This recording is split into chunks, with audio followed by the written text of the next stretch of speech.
So nice to see everybody. Bishop, no, I had to find out where the flag was. It's usually on your wall. Okay, just about 30 more seconds.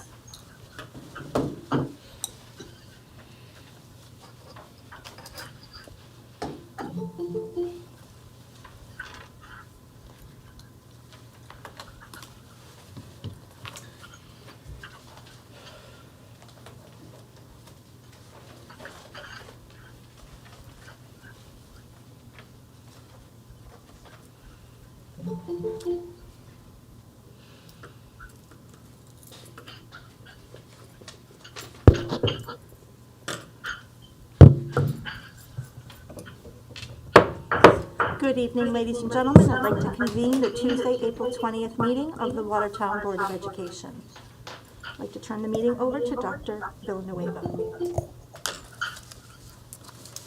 Good evening, everyone. Tonight, I would like to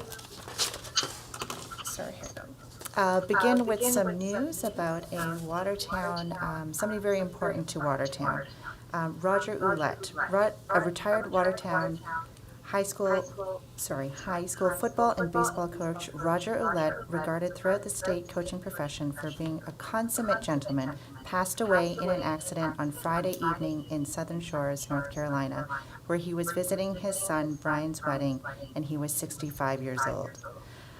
He was struck by a vehicle in a pedestrian crosswalk. And Ouellette is survived by his wife, Linda, of 33 years, his sons, Brian and Roger III, and a daughter, Alyssa. Rico Brogna, a former major leaguer and now a minor leaguer manager in the Oakland A's farm system, was a member of Ouellette's first baseball team at Watertown in 1988. And Brogna noted that Roger is a hero to Watertown, Waterbury, and local sports recreation in general. He will certainly be so missed by a great many friends, family, and everyone who came in contact with him. Coach gave me a lot of confidence in my senior baseball season at Watertown when there was a lot of pressure coming from many different angles. And he also said that the coach helped me focus and concentrate on the task at hand. Ouellette is a Watertown graduate, succeeded Bill Gargano as football coach in 1989, and he began his football coaching career at Cheshire High before becoming head man at New Fairfield, where he then returned to his alma mater to take over the baseball program for more than 2 decades. And Roger was one of the most ethical men that I've ever met in my life, said Watertown softball coach and freshman football coach Keith Burkowski. A lot of what he believed that high school sports should be, Roger taught me, and that gets lost in today's society. You didn't have to be the best athlete. To him, the least talented were just as important as the best ones. A 3-sport athlete, Mike Verno at Crosby, succeeded Ouellette as head football coach at Watertown in 2010, and he says that Roger was the first one to congratulate you after a good game. He was the consummate, classy gentleman, and when he first got the job at Watertown, Roger was one of the first calls I received telling me whatever I needed at any point, at any time, and at any hour to reach out to him. And they often talked after that. So now I turn it over to our athletic director, Paul Catuccio, who's on with us virtually today, who will say a few words on behalf of the athletics department here before our moment of silence this evening for Roger. Paul? Thank you. Are you able to hear me okay? We are, yes. The Watertown Public Schools community recently lost a beloved educator, mentor, coach, and friend. Roger Ouellette was a fixture in the Watertown and Oakville communities. For many years, Mr. Ouellette coached baseball and football, and he served as a teacher of physical education at Watertown High School. The impact of Roger Ouellette goes well beyond the boundaries of Watertown and Oakville, and it is impossible to count the number of lives that he has impacted. Roger was a dear friend, and so many former student athletes are able to recount the countless lessons learned and fond memories they experienced over the years through his mentorship and care. The name Roger Ouellette is synonymous with Watertown athletics, and you're not able to think about one without the other. Roger worked extremely hard to create a positive and caring atmosphere for all athletes. A true supporter and fan, Roger would show his support even after he retired. It was commonplace to find Roger at a football game on Friday night or watching a basketball game in the gym. Roger will be sorely missed. Our thoughts and prayers are with the entire Ouellette family. Thank you. Thank you very much, Mr. Catuccio. So at this time, I'd like us to take a moment of silence.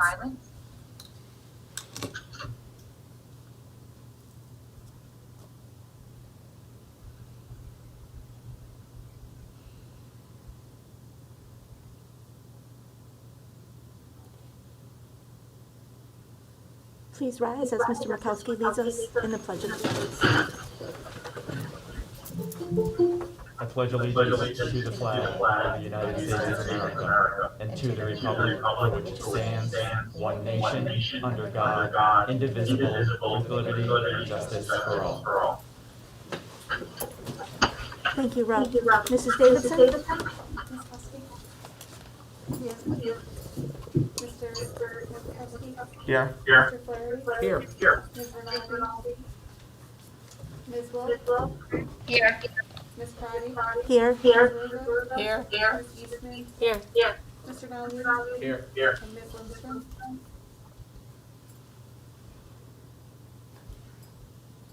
Thank you, Mrs. Davidson. Before we move on to the agenda, just a couple of meeting notes for this evening. First, I'd like to thank our technology department and its director, Jeff Turner. Sorry, I say the name so often, I just wanted to just say more than just Jeff. I want to thank him and his department for doing what a lot of districts are unable to do, which is to have people live via the link, have the option of also coming here in person if they would prefer than virtual. And then also having board members be able to be present for the first time in a year. So welcome, everybody. I have my computer here, which I don't normally do. If for any reason, for the people who are watching virtually and listening virtually, would like to comment publicly and something happens with the sound, where we have experienced that in the past, you can always put something in comments if you can't be heard, and I will make sure that they get read. I will check them at each public participation, just in case we lose sound for any reason, people, for people who are on virtual. Thank you. Item E, do we have a motion for the minutes from the regular board meeting on March 22nd?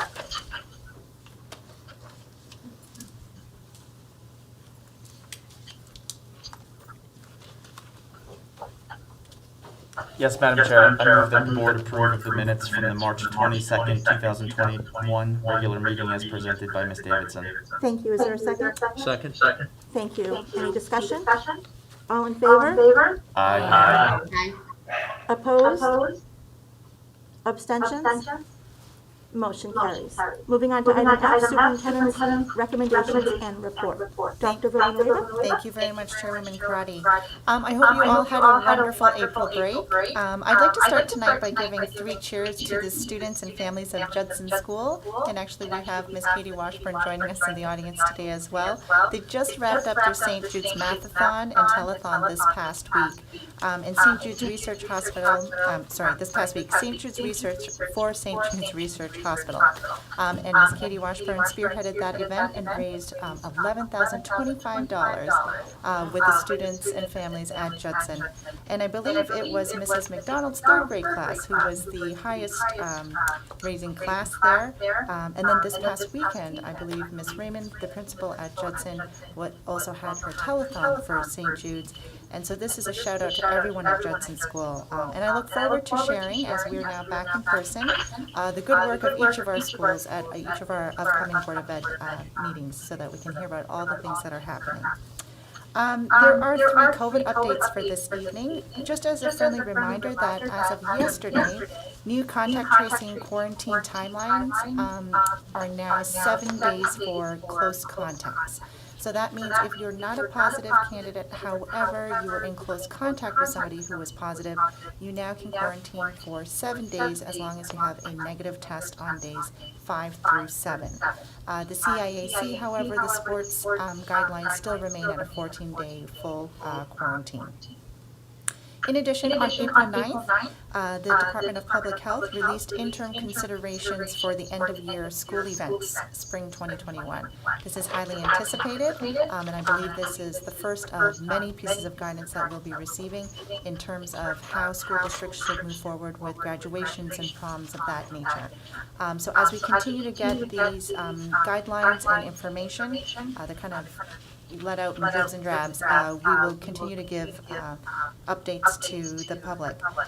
Basically, at this point, however, they are sticking to offering alternatives and directing districts to offer alternatives like virtual access to graduations, and also providing alternate ceremonies, but then also utilizing the outdoors and such when possible. And so mask wearing and mitigating strategies like social distancing and limiting audience members still continues to be in play at this point. So again, as this continues to move forward, we will give updates. In addition, on April 5th, the CDC released updated guidelines for cleaning and disinfecting facilities.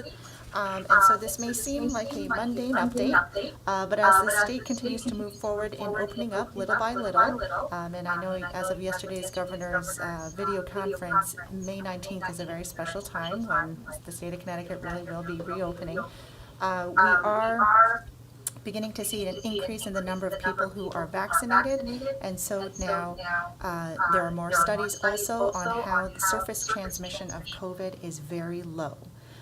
And so with that, we have been looking at our ways in which we are disinfecting and cleaning, and so we will follow these guidelines to start to follow the guidance and make sure that we're adhering to these new adjustments. And those are the updates for now. Thank you. Okay, just a couple of comments and questions on the guidelines. The Department of Education for the state, CDC, DPH, holds weekly conferences with superintendents and other people in the district that I've had the ability to listen in on for a year now. And I know we hear a lot of superintendents talking about the fact that everywhere else is getting new guidelines, that building up to May 19th, where you can have outdoor events without any restrictions, indoor dining without many restrictions, yet the schools are still responsible for continuing all of the mitigation strategies. And I know that superintendents across the state find that a little bit frustrating. We end up being kind of the keepers of the guidelines, where school still acts as a completely different way than the rest. Do you see that changing? Do you think that he will lessen the guidelines for, or the CDC will lessen the guidelines for inside? Excuse me, Madam Chair, we're getting a report that we've lost sound, so if we could ask Mr. Turner to do a sound check for us. On the Google or on the live feed? I'm thinking Google. Okay, we'll just pause for one moment. Mr. Turner, there's just no sound at the moment. Okay. Okay. I am Thank you. asking people on Google.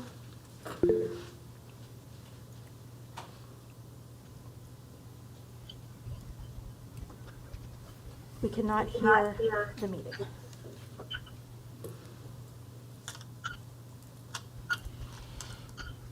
We'll take a brief pause while we work to address the sound. Oh, if they say we can now. Okay, wonderful.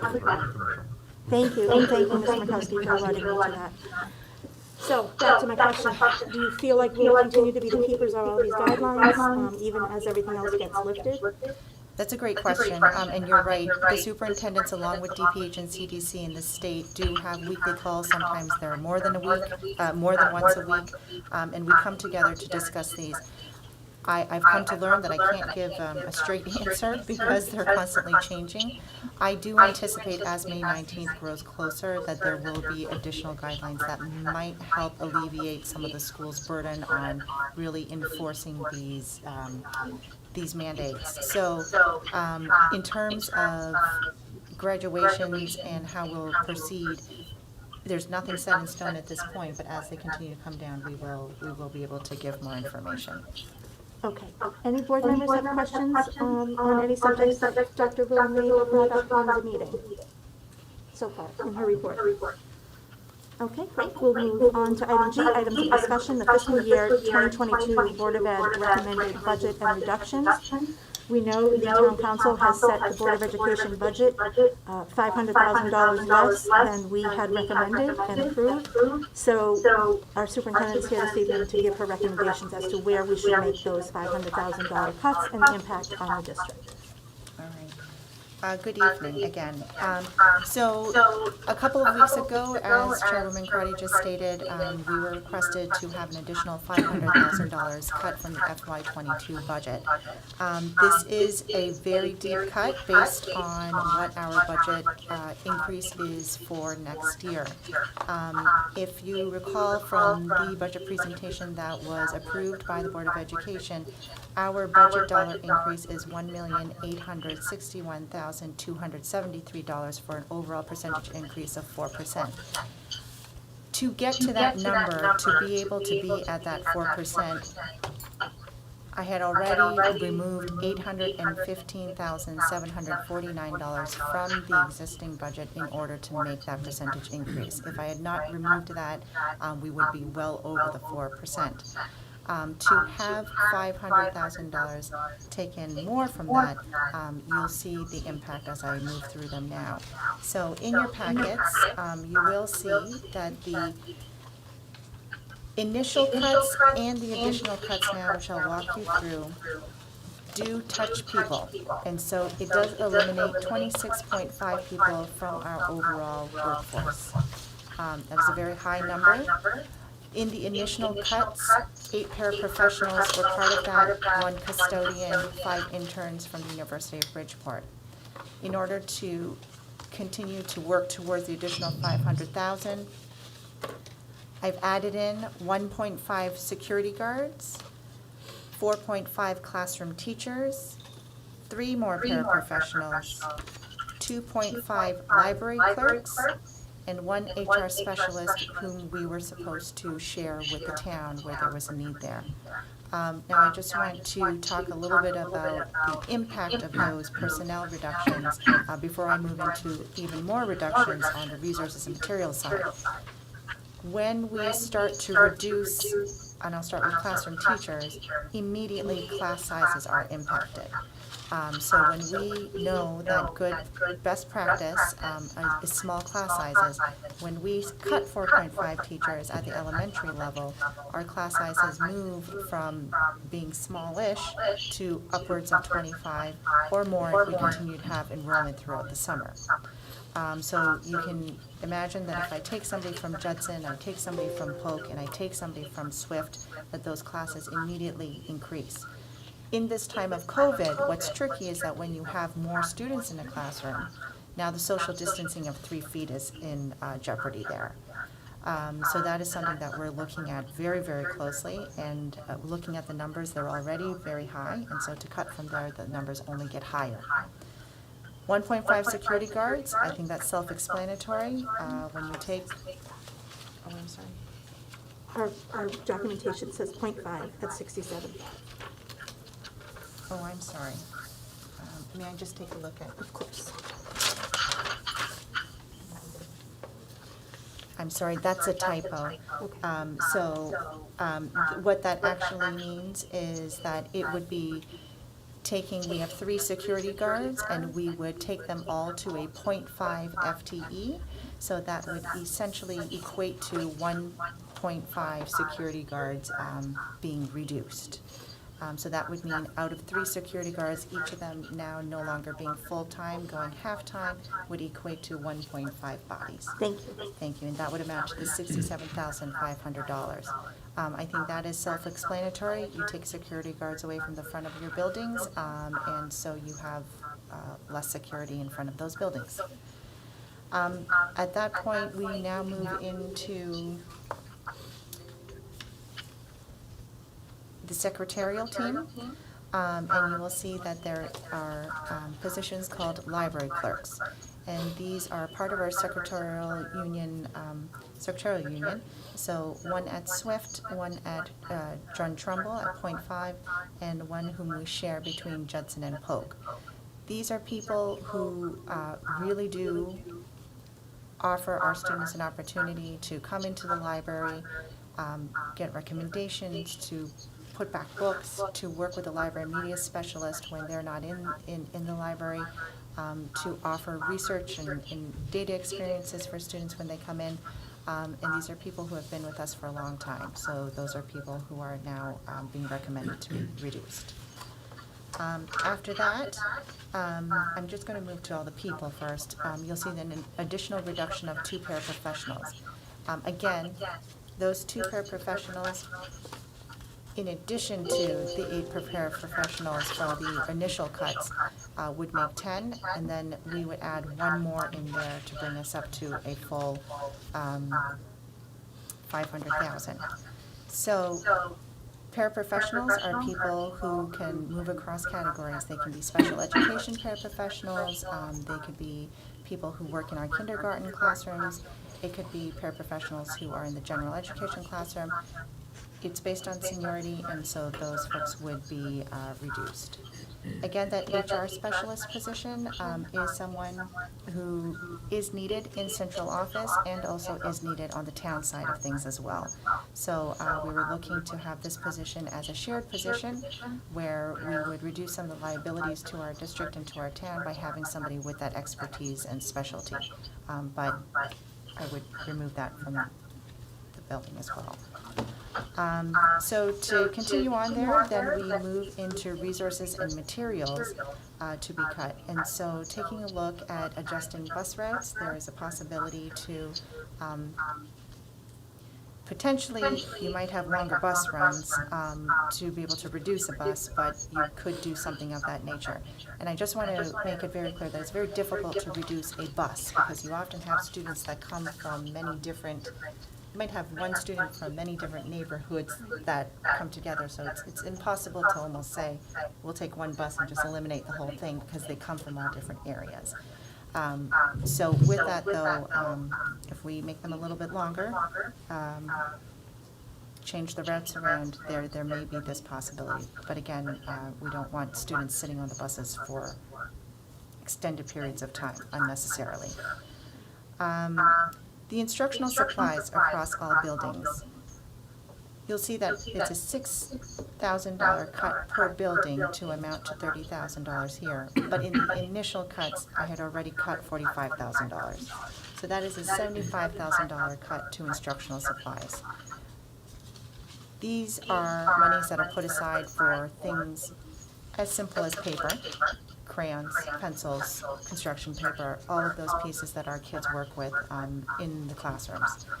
So taking a hit there is meaning that we have less of those materials inside of our classrooms.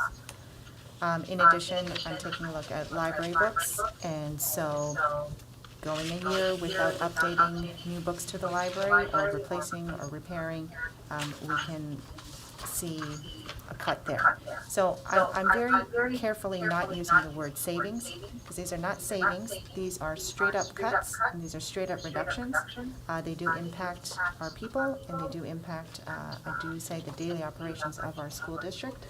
And that is where I have come to find the $500,000 in addition to the $817 that was originally cut in the way to get to the 4%. Okay, I am receiving a couple of messages that in some instances it was hard to hear you. So if you don't mind, I'm just going to quickly run down the list of cuts and the dollars associated, if you wouldn't mind, and then we can start with questions. Does that sound good? Okay. So $67,500 would be found by cutting all security guards at John Trumbull, Polk, and Judson down to half-time, part-time. We would reduce $110,000 by taking away 2.5 positions, 1 full-time library clerk at Swift, half of a library clerk's hours at John Trumbull, and 1 full-time library clerk split between Judson and Polk. We have $247,000 in potential cuts that would reduce 4.5 classroom teachers, 1.5 from the high school, 1 from Swift, 1 from Judson, 1 from Polk, bringing the class sizes to 25 at the elementary level. A potential $8,000 cut by adjusting some bus routes would amount to bus runs being a little bit longer. $37,826 by reducing 2 paraprofessionals based on seniority. Losing our $39,000 would cost us the HR specialist position that we were going to collaborate with the town on. Both the town and the Board of Education desperately need an HR specialist. I do want to add to that, and please correct me if I misspeak. We currently do outsource that for this year because it was desperately needed. So we are losing a position that we currently have. We were just going to switch it over to a shared position with the town this year. Reduce all instructional supplies by an additional $30,000, splitting it up between each building. And then $1,174 cut across all 5 schools with an additional reduction on library books. Is that correct? That is correct. Okay. I'm going to put it to the Chair of Budget and Finance, see if he has any questions at this time. Yes, Madam Chair, thank you. I have two, actually. The first, I'd like to kind of dig into the HR specialist a piece. We've had a number of discussions over the years on the importance of an HR, having a professional HR person in town. And as Mrs. Karate alluded to, we were going to share a specialist with the town. Dr. Villanueva, can you share a little bit about why having an HR specialist as a large employer is actually really important? Certainly, and large employer is the key here. So we are an organization that has a little over 460 employees, obviously thousands of students, and a number of families whom we service here. With that being said, that means we have a number of collective bargaining units that we work with, whether it's our secretaries or custodians or teachers, so on and so forth. An HR specialist is someone who is able to oversee the legalities of making sure that all the work with our unions is on key point, that we're making sure that, things that our faculty go through, things like taking a maternity leave or simple things of taking FMLA leave, are all done through an HR specialist. In addition to making sure sick days and all that, and I'm kind of listing just the daily operation pieces. But the biggest part here is that an HR specialist allows for liabilities to be decreased in any large organization. Whenever you think of, say, lawsuits or things of that nature, your HR specialist is the person who's going to be working through those pieces with your attorney. So having an HR specialist dedicated to that not only harnesses their expertise, but it also allows the other members of central office to focus in on teaching and learning. So that's what a director of curriculum instruction is for. For a business manager to focus in on the finances of the district. For a superintendent to focus in on the overseeing. When we are missing a key role, then that role is then shared, which of course everybody will do, but it takes away from the other pieces that the district needs as well. And to know that also the town requires the services of this person as well, it was an opportunity for us to share that role. But with this deep of cut, I don't think that would be fiscally possible. So is it safe to say that this position was actually not only to provide a support service to our staff of the district, but also to act as a layer of risk mitigation to the district? Certainly, 100%. Thank you. The second item I had was I'm hoping you can dig into social distancing a little bit. We know that each school is different because of how the schools operate. Can you just maybe share a little bit with us on, if there's one class where they can't social distance, what impact does that have on the rest of the school and the operations? Right. So right now, COVID guidelines require us to continue to try our best to keep that 3-foot social distance. And so whether we're spacing desks apart or we're having students sit on opposite ends of the table, we are making sure that our students are trying to keep as far apart as possible when possible. So for instance, tonight, we're in the lecture hall. This is used as a classroom as overflow when we can't make social distance in other classrooms. would it have normally been a classroom? No, it wouldn't have been. It would have been the lecture hall. But because we couldn't necessarily fit everybody into a classroom because there were too many people, we had overflow and we were able to find a larger room for spacing. If we start reducing teachers, the numbers of students go up in the classroom. And so we won't have another body to be able to put into that overflow classroom. And not that they're overflow classrooms, but also it's just more people in one smaller space. So does that mean that, you know, do we look to remote learning in those instances at a class level, or do we then have to look at remote learning for a building level? Depending on enrollment, which that's a moving target, obviously, throughout the summer until we start the academic year, we would have to figure out how to work that. I actually don't have the answer for you today, but remote is obviously a very viable possibility because we have that. It's not the best situation. I don't think any parent would like to start off again remote next year, but it's something that we would have to consider. Thank you. Thank you. Thank you, Mr. McCuskey. Any board members have any questions, comments, or concerns with the recommended budget cuts? Madam Chair? Mr. Flaherty? Thank you very much, Madam Chair. I have some concerns, both about what is being presented here, but also about why we are going through this exercise to find the $500 million in cuts. Before I do, there's been some questions, and very logical questions, about expenses. Watertown Public Schools have been clobbered by COVID costs that we never thought we'd have.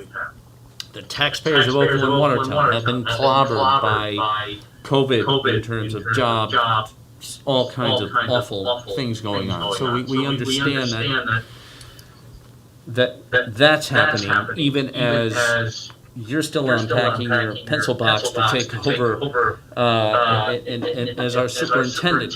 But there are some other things, and also my understanding, is it correct, there are some areas for you, Madam Chair, where we've had some savings, perhaps, here and there.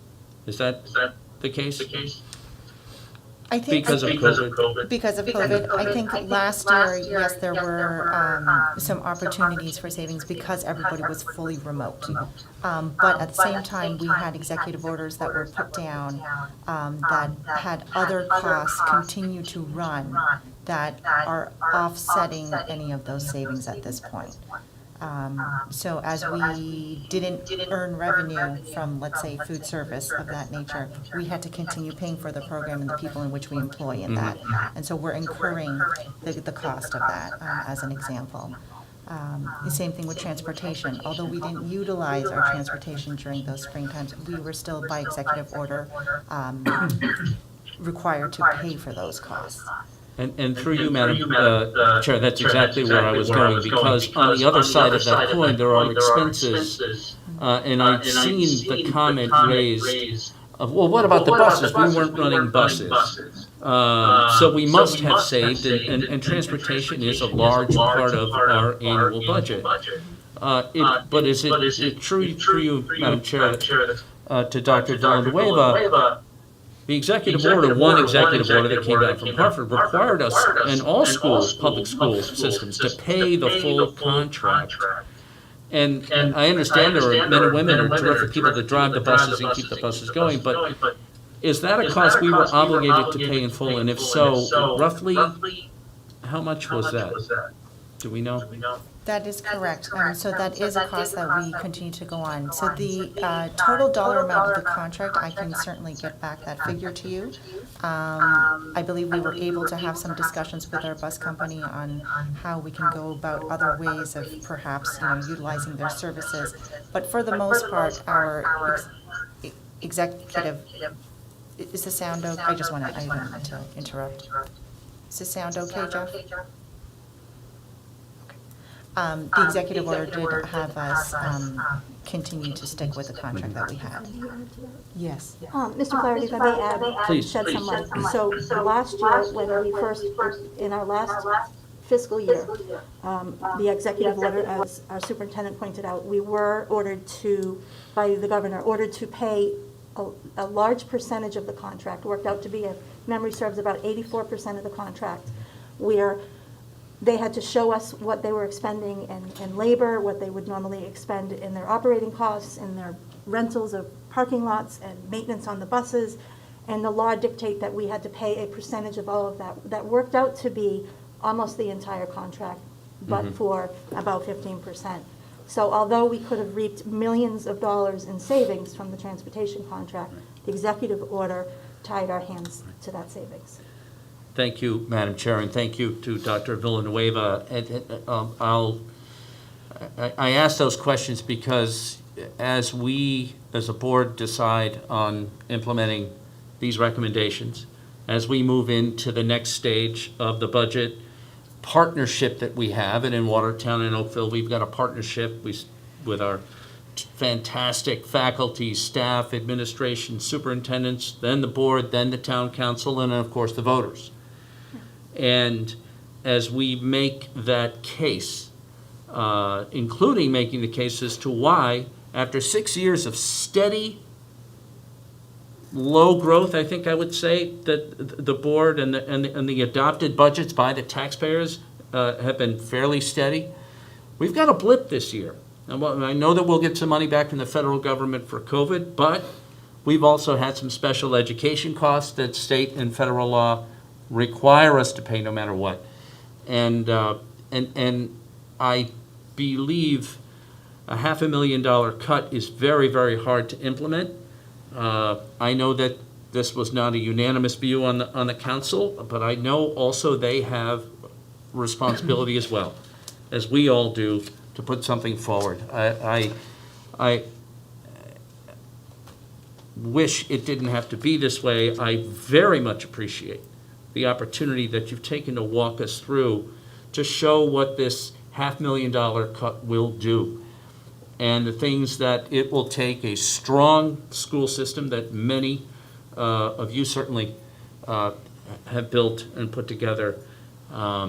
It hits us at a very challenging time, but everybody's challenged and stressed. I want to thank you for the thoroughness that you've gone through these things and the care that you've taken in trying to administer a $500,000 cut as well as you can. I think we'll do our best to make our case tomorrow in the public hearing, and then build the case as to why we want to keep this school system strong.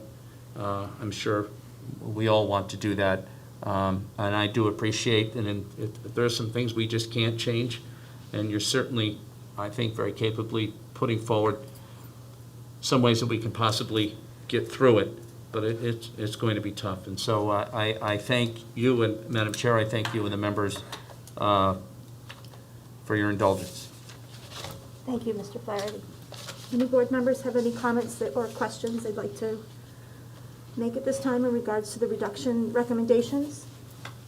So I just have a couple. One, I'm very concerned about the reduced security. I know you wouldn't be recommending that to the board if there was any other solution that wouldn't impact our students or our ability to operate or to educate.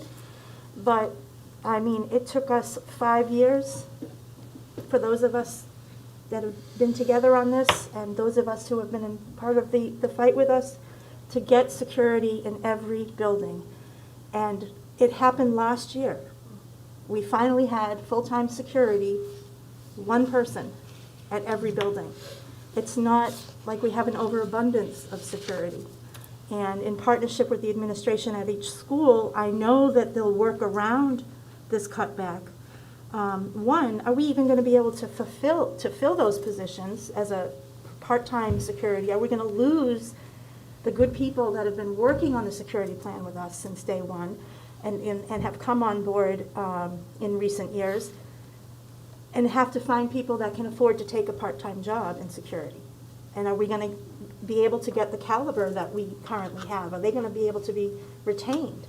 And secondly, it's very concerning that now we're putting it on the administrators not only to have larger classrooms with less teachers and less resources, we're also going to put them in the position of having to make sure that the holes in the security are not consistently at the same hour, so that there's no ability for somebody who might want to do something criminal to see that there's a pattern of when we don't have a security guard at a school.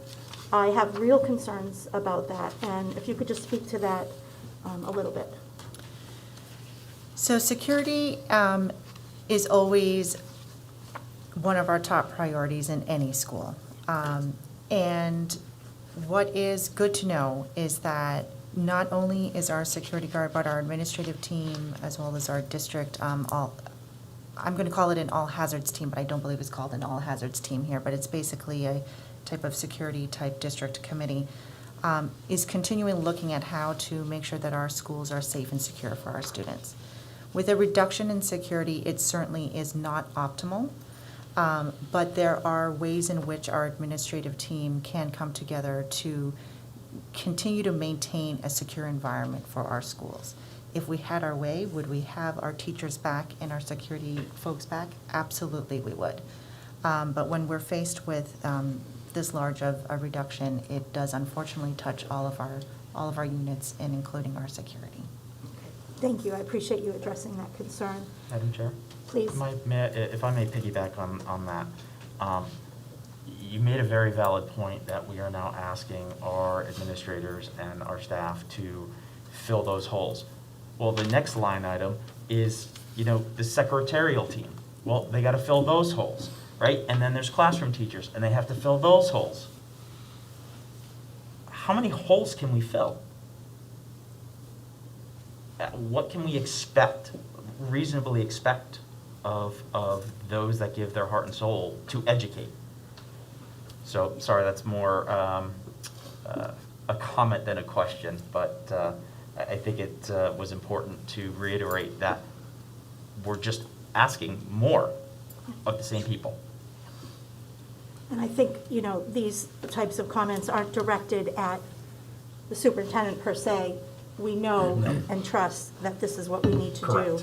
And I fully intend on, later on this evening, supporting the reductions that you've recommended. Some of what I'm saying is more geared towards a public hearing and getting out my frustrations and the work that all of us have tried to do, and seeing that take too many steps back and create too many holes, as Mr. Murkowski Exactly. Outlined. Okay, before we move on in the agenda, are there any other comments or concerns with the reductions? Okay, thank you. We're going to move on to the Voluntary Employment Retirement Incentive Plan, and I will turn it back to you. Thank you very much. Okay, so actually, this is a segue from our last agenda item of the budget reductions. The Early Retirement Incentive Program, and I'll call it the VERIP as short form, is ultimately something that I would like to propose for the Board of Education's consideration this evening in offering beginning next year to those faculty teachers who are eligible to retire come June 21st, 2021. I do want to start by just stating right out the gate, if there are any benefits realized from this early retirement incentive, although it is essentially called an incentive and it's meant to provide savings, if there are any benefits that may come of this, it will directly offset the need for me to come back to the town for an additional appropriation for monies as I very closely watch these class sizes. Coming off our conversation now, just the FY budget reductions, I anticipate that these class sizes will be unmanageable.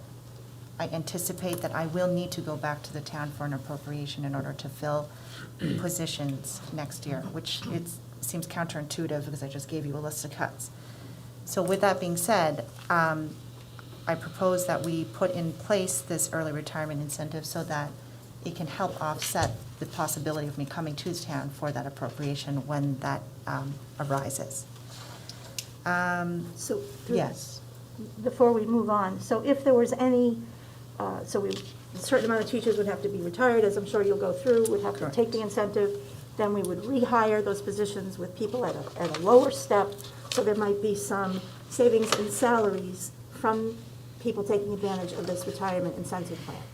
So if that happens, you're proposing it's going to either be helpful if we need to add teachers because of classroom sizes, and if we don't, and need the classroom teachers reinstated, Yes. and we do realize savings from this plan, what happens to that money?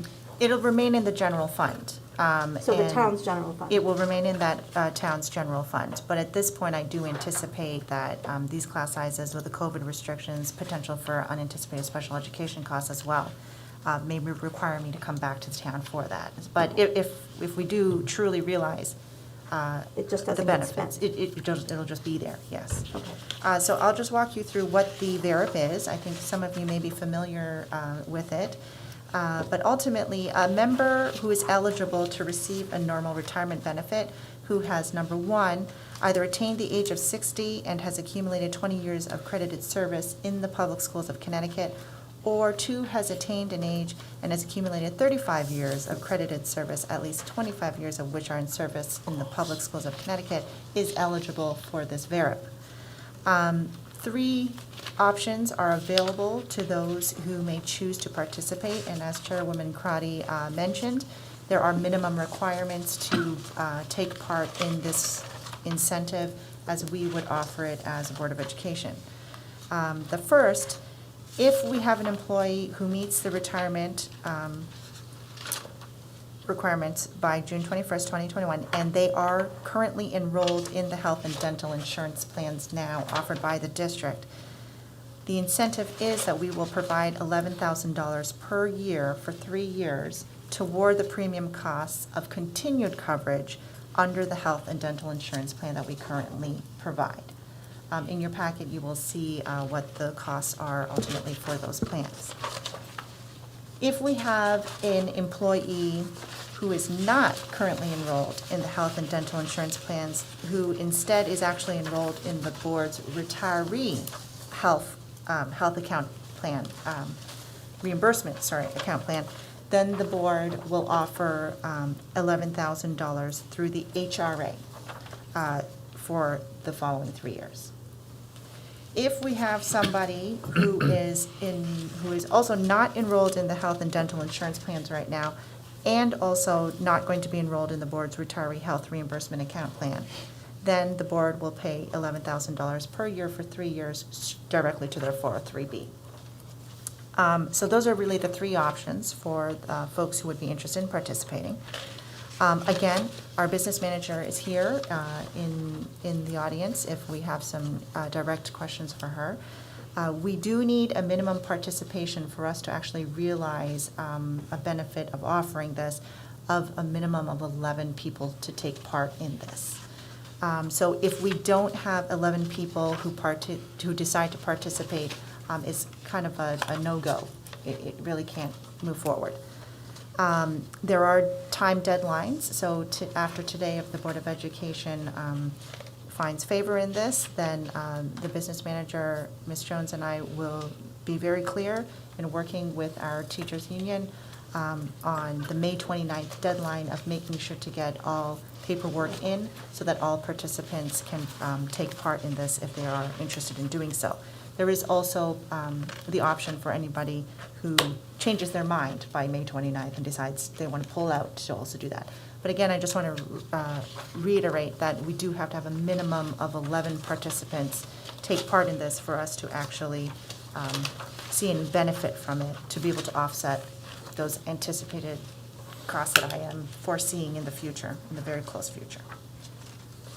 So some of the conditions in this agreement are that if there are more than 5 teachers that want to retire that are in a shortage area, or if 20 or more teachers want to take this retirement incentive, the board has the right to revoke this agreement. Is that correct? That is correct.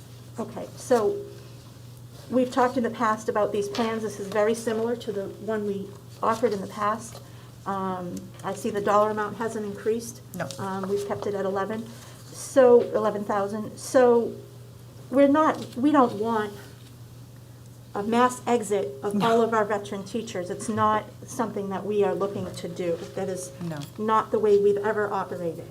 But that those that are thinking about retirement, this may incentivize them to do it a little bit earlier so that we can realize hopefully some savings to offset the teachers that need to come in, or it'll just stay in the general fund in the town. We won't spend the money.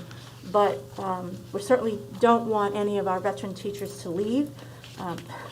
They bring so much value to our students and to their colleagues in the buildings. So I'm hopeful that people are able to take advantage of this, but at the same time value what they bring to our district very much. And I know our board feels that way as well. Yes, So and to that point, Chairwoman Crotty, you know, this is a wonderful thing to also offer. It's a very positive way to say thank you for your service. This wonderful incentive that is the intent of the name, the incentive to say thank you for that, and here's what we can offer you at the end of this wonderful career that you've had as well. are there any comments or questions or concerns for the superintendent in regards to this? So we'll be asked to vote on this later on this evening in our action items. If you think of any more questions between now and then during the meeting, please just let me know, and we can always go back. But if the board agrees, we'll move on. Sure. I do have one. Are we able to identify any shortage areas now? Like, are there areas that we are focused on, or we're still evaluating? At this point, we're so early on that I could probably give you that update perhaps even at our next meeting is actually just next week. But typically, shortage areas are the same ones that the state of Connecticut would have on their DSAP list. Things of chemistry, physics, those types of very difficult to fill roles. If we had offered Mandarin, that would be another type of shortage area, things of that nature. Thank you. Any other questions or comments? Okay, moving on to item 3, the Watertown Public Schools Strategic Plan 2022, and then immediately following that, we will have our first round of public participation. Wonderful, thank you. And this one is actually going to be fairly short. So I'm very excited. I'm almost at the 100-day mark, but not quite. May 5th will mark it. So with that being said, the strategic plan is something that I've had my eye on since I was just looking at Watertown to come here. And it's a very important piece of work that is done collaboratively with not only the faculty and administration and students of our district, but also with the community. So what you have in your packet today is not actually the strategic plan for 2026, but our current strategic plan sunsets in 2022. And so what I'd like to do is, using this time from now until the end of the year, use this as a pre-data collection for my own information so that I can do my own heavy lifting and learning by learning from the administrators, learning from the faculty and the students in the community and the community partners, so that when we are ready to now come back together and take a look at that sunsetting strategic plan of 2022, to come at it informed and with the knowledge. So I just wanted to, if you're wondering, provide for you just my outlook from basically now until the end of the year of what that pre-data collection will look like. I will try my best to stick to these dates. If something gets thrown my way in the week and throws a monkey wrench at me, it might adjust these timelines just a little bit. But this is where I'm headed at this point. And then at that point, when we're ready to full-fledged go into strategic planning, I'll bring another update to the Board of Education so that we can get that started. Okay, any questions on what Dr. Lee has outlined in your handout? I appreciate you putting together your actions and outcomes and the stakeholders that you'd like to involve, including the community, and how you'll measure the success of those action items. I just have a question in regards to, as somebody who sat on the strategic planning committees, I want to make sure that as we go through that process, we're not, we're taking a look at what we accomplished of the current plan and what pieces are remaining and getting advice on whether or not you and your staff and the community feel that they should continue. Is that what we're looking to do? It's almost a step even before that. So Okay. it really would be me reaching out and saying, how did the planning process go for you? What do you foresee that you want to see move forward from there? So it's really kind of information gathering for me at this point. And then I do believe we will move through, a part of the process will be dedicated to that. Okay. But that's something that we can collaboratively come together and decide on as we create that roadmap moving forward. Okay. Any questions or comments? All right, thank you very much. Moving on to item H, public participation. We're going to first start with those who are here in person. Please go to the mic one at a time, state your name and street address. Hello, you guys can hear me okay? Yes. Hi, I'm Jeff Damaris, 294 Neal Drive, Watertown. I'm a member of the town council, and I just wanted to address the board for a couple of moments. First, I want to say thank you for your work in putting together your budget, and not just that, but all the work that you've done during this very challenging time. I wanted to point out that on the town council vote for the budget, there were 2 who voted against the decrease of $500,000. It was Rachel Ryan and myself. And the reason why we voted against it was because we feel that this reduction is unacceptable. This is cutting too deeply into an already just barely adequately funded school system to now we are underfunding for our children and for their future. I take it very seriously, the idea that our education systems, all of our schools, are the most important and vital parts of our communities because they are the future of what our community will be 10 years, 20 years, and so on from now. And I think that by affecting them adversely, by not even minimally funding them, but rather underfunding, in order to cut some costs, in order to keep a reduction of a mill rate increase from 1.26 instead of 1.5, is not worth what we're losing in terms of the quality of the education, in terms of the staff that we're losing, in terms of the supplies that we're losing. In addition to that, we're going to be looking at having to deal with this problem next year, and the following year, and the following year. This is the literal definition of kicking the can down the road. Okay, maybe figurative definition for the educators out there. It's very important for us to remember that while many people, everybody in our community, everybody in our country has been affected by COVID, can we think of people more affected, other than those who came down with the illness themselves, than our students, than our children, who had to go through an entire portion of their entire school year wiped out last year? Many of them have fallen behind in their schools, in their school studies, that they can't catch up because they missed that vital part of learning, that they weren't able to adapt as well to remote learning as others did.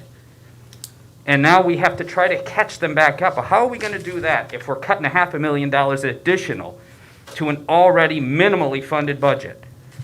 I don't see that as being something that is looking with an eye to the future. I don't see that as something that shows that we are going to do something to invest in our community, which this is not doing. And I think it's really important that the people's voices be heard tomorrow that believe that the schools need to be funded, not minimally, which is what we have to do this year, but going forward, we need to make sure that we give our students the tools and supplies and the education that they need to be successful in the future. And I want to say one final thing. I know that you all had a lot of difficult things you've had to deal with over the last year as a board. You've had a lot of tough choices. You had the mascot choice in particular was something that was challenging for everybody here. And it was a tough decision for everyone. And unfortunately, members of this board were treated very badly by members of the public in a lot of cases. I've heard it myself from members on this council, on this board. And I think that perhaps, if instead of taking that energy and using it in such a way to promote that. Instead, take that energy to promote education and working with this board to improve, to sustain the quality of education in our town is in the best interest for the future of this town. Thank you. Thank you very much. Any other members of the public that are present in the room that wish to address the board this evening? Okay, I'll turn my attention to those that are meeting with us virtually on Google Meet. Please use the raise the hand feature if you would like to publicly participate, and you will be unmuted.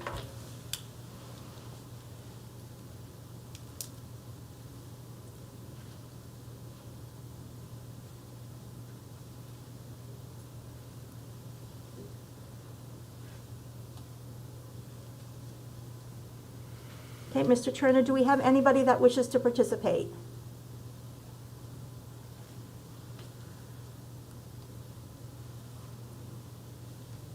Okay, if you're not raising your hand but you would like to publicly participate, please unmute yourself.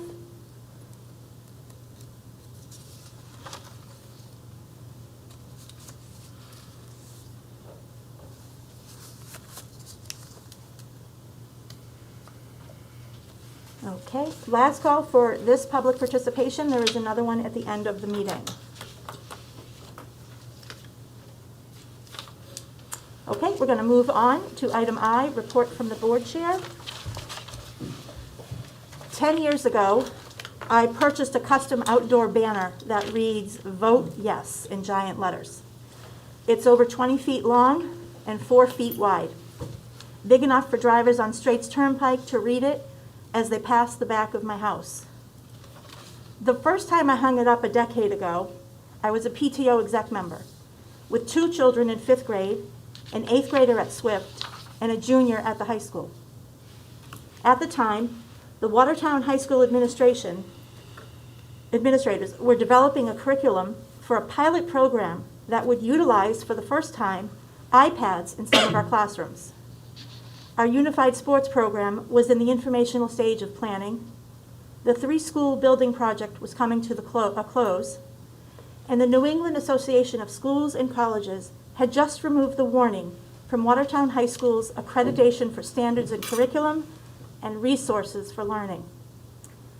Celebrations were ensuing for the significant progress that was noted by the commission. Polk School was finally getting speed bumps.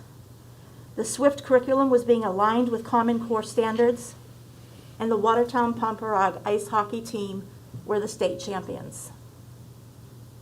School budget reductions a decade ago, in that same year, included a Watertown High School tech ed teacher, 1 science teacher, 1 sped teacher, 1 medical careers teacher. We lost the culinary program, along with 2 additional electives at the high school. At Swift, we lost a world language and a unified arts teacher. 3 elementary school teachers were cut, a health teacher, freshman sports were eliminated, and the teachers' union came to us and agreed to concessions to help save the board $606,000. That was the year I bought the sign. Most of those positions I speak of were never reinstated. So here we are in 2021, looking at cuts that go even deeper than a decade ago. Cuts that will be directly in the face of each child in our school district, larger class sizes, less resources, unstable technology infrastructure, all impacting our ability to operate and educate. There is only so much that you can do to cut costs. Solar panels, efficient facilities, we have together done all of it.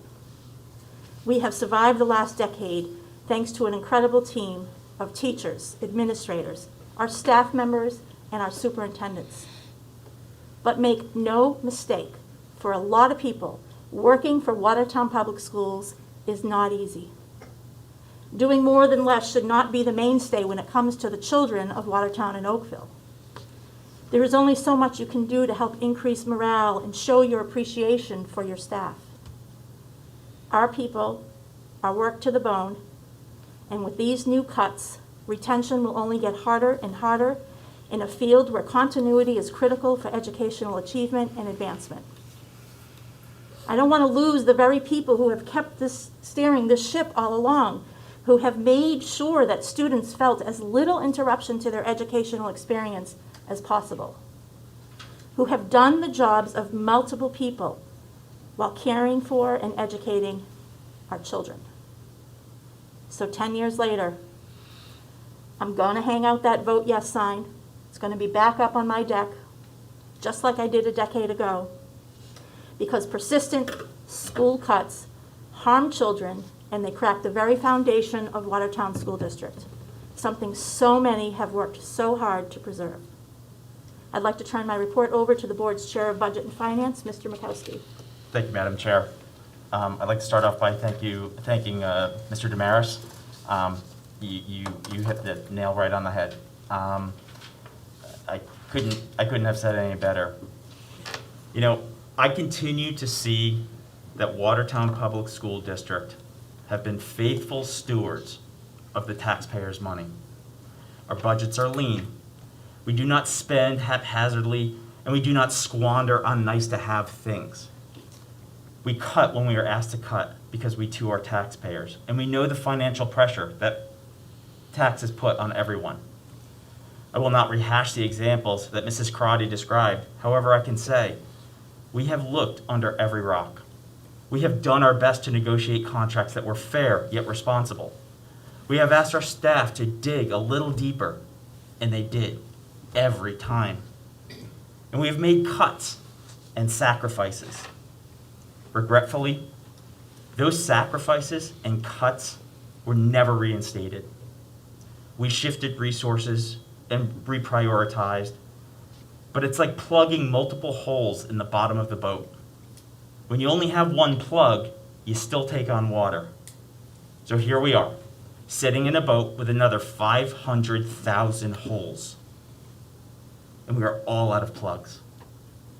What does $500,000 look like after we've already cut 800,000?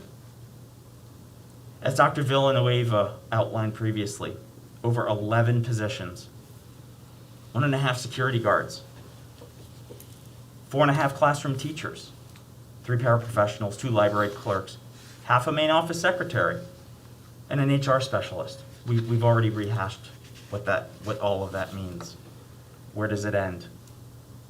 Cuts to library books and instructional supplies, cuts to substitute teachers, cuts to summer enrichment programs. The district has done everything it can to minimize the impact to students. There simply is nothing left. Class sizes will go up, support resources will decline, statistics indicate student performance will decline with it. This is where we are. I would be remiss if I did not recognize our dedicated town council. I do not envy the position they are in, as I know deep down they would love to restore funding to our schools and give us more. The fact of the matter is that no one wants their taxes to go up, ever, let alone at a time when the cost of everything around us is increasing. Wages are stagnant, and the fiscal future of our state looks a lot like an oncoming train. But we must consider the long-term impact. History shows us we will never get these positions back. Any progress that we've made in improving student achievement, improving our standing within our DERG, will cease, leaving us to keep us from sliding backwards. Recruitment and retention of talented teachers, staff, and administrators will only get harder. At a time where there are so many unknowns about the mental health of our young people, we will have less qualified and trained people looking out for them in signs of distress. Teachers will resort to paying for resources out of their own pocket, or worse, a GoFundMe. I'm grateful for all the work that Dr. Villanueva and our team have done. This board appreciates everything our district staff has accomplished, especially over the last year to help every child to achieve their potential. I wish we had a magic wand that we could wave and provide the funding and resource our town so desperately deserves. My plea to the public is please take the time to educate yourself on the budget and participate in the town council's public hearing tomorrow evening at 7 p.m. Instructions on how to participate have been posted on the town website, as well as on Facebook pages of Chairwoman Crotty, myself, and others. Thank you, Madam Chair. Thank you, Mr. Makowski. Moving on to action items. Item J, adoption of items to be approved by consent. Consideration to approve of the voluntary employee retirement incentive plan. Is there a motion? Yes, Madam Chair. I move that the board approve the 2021 Voluntary Employment Retirement Incentive Plan for teachers as presented. Thank you, Mrs. Hosking. Is there a second? Yes, I second it. Thank you, Mrs. Rosa. Any discussion? All in favor? Aye. All opposed? Abstentions? Motion carries. Moving on to item K, future agenda items and board member comments. Do board members have any future agenda items they'd like to recommend or make any comments at this time? Madam Chair? Please, Mr. At Flaherty. the risk of talking too many times, just a comment. I want to thank Councilman Damaris, Mr. Makowski, and you for your powerful words tonight. They speak for me as well, and I believe for many in this district, so thank you. Thank you, Mr. Flaherty. Any other board members wish to make any comments at this time? Okay, moving on to our last round of public participation. We will go to Google Meets to see if there are anybody that would like to participate. You may unmute yourself if you'd like to speak.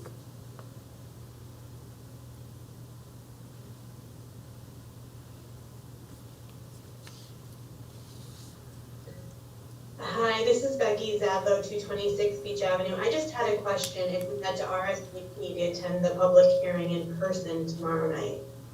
I know that there is a number limit on the amount of people that they can have in the audience. I suggest you call the town hall offices tomorrow morning and get that question answered. I did look at the notice to see if it was required. I do not think it is, but I don't want to speak for them. So I would call the town hall office in the first thing in the morning. And I would suggest anybody who wants to speak at the public hearing to do that. Great, thank you.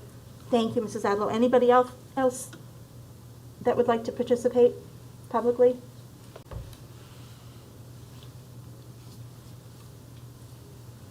Okay, seeing none, I'll move on to item M and entertain a motion to adjourn. So moved. Thank you, Mrs. Eastman. Is there a second? I second. Thank you, Mr. Malaguti. Any discussion? All in favor? Aye. Opposed? Abstentions? Motion carries. Good night, everybody. I hope to see you at the public hearing tomorrow. Thank you. Thank you.